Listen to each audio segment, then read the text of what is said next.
तरतीब का सबक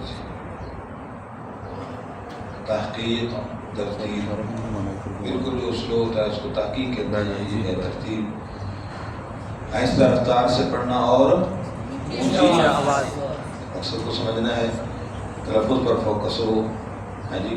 और फिर उसके साथ साथ इंशाअल्लाह थोड़ा सा तलफ़्फ़ुज़ के साथ लहजे पर भी खूबसूरती पर भी तवज्जो हो, क्योंकि बुनियाद जो है वो तलफ़्फ़ुज़ है।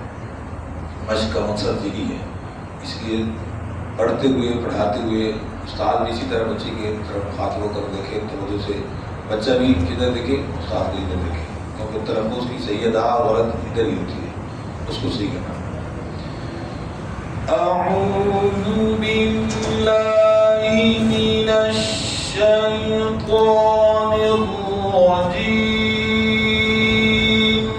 अऊज़ु बिल्लाहि मिनश शैतानिर रजीम। बिस्मिल्लाहिर रहमानिर रहीम। बिस्मिल्लाहिर रहमानिर रहीम।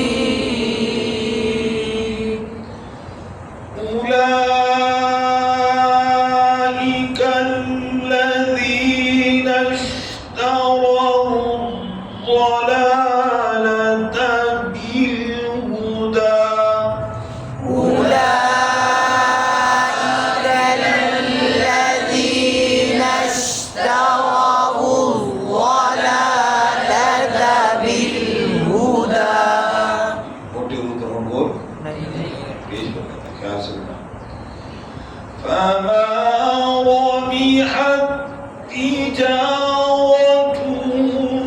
वमा कानू मुहतदीन।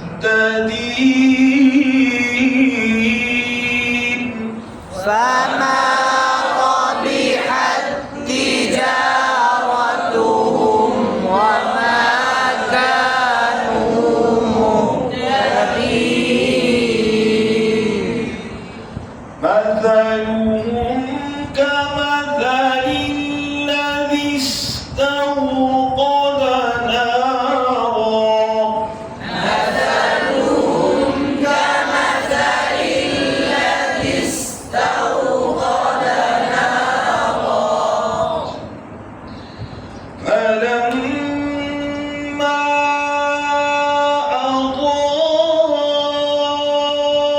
أضاءت ما حوله ذهب الله بنورهم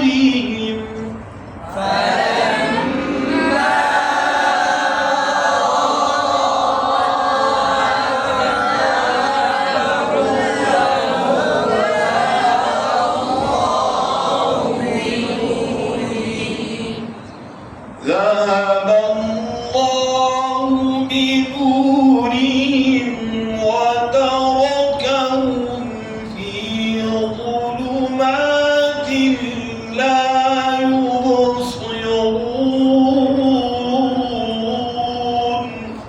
ذهب الله بنورهم وتركهم في ظلمات لا يبصرون. इस आयत पर ज़्यादा फोकस करना है। पहला गुन्ना में मुशद्दद वाला है, फिर इख्फ़ाए शफ़वी है, फिर उसके बाद इख्फ़ा वाला गुन्ना इख्फ़ाए हकीकी है, फिर इज़हार है जी। इसलिए ख़ास तवज्जो के साथ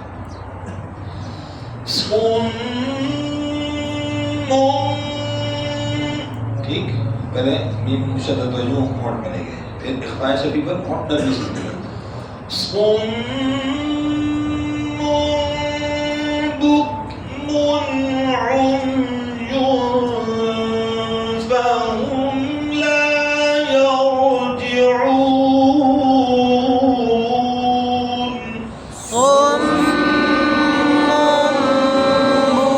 بكم عمي فهم لا يرجعون.